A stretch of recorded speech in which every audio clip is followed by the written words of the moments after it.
ঝিঙে আলুটা আমি এই যে বসিয়ে দিয়েছি। চিংড়ি মাছ দিয়ে ঝিঙে আলু দিয়ে একটা মাখা মাখা করে ঝিঙে আলুর তরকারি করব। কাঁচা লঙ্কা শুকনো লঙ্কা দুটোই দিয়েছি, আর পরিমাণ মতন লবণ হলুদ সবটা দিয়ে দিয়েছি।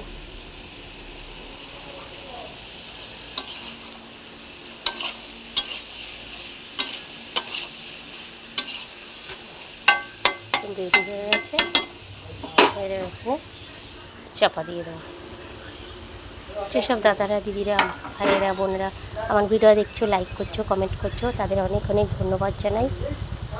আর সবাইকে অনুরোধ করব, ভালো লাগলে অবশ্যই লাইক করো, কমেন্ট করো, সাবস্ক্রাইব করে দিও। সবাই ভালো থেকো, সুস্থ থেকো। আবার অন্য অন্য ভিডিও নিয়ে তোমাদের সাথে শেয়ার করবো।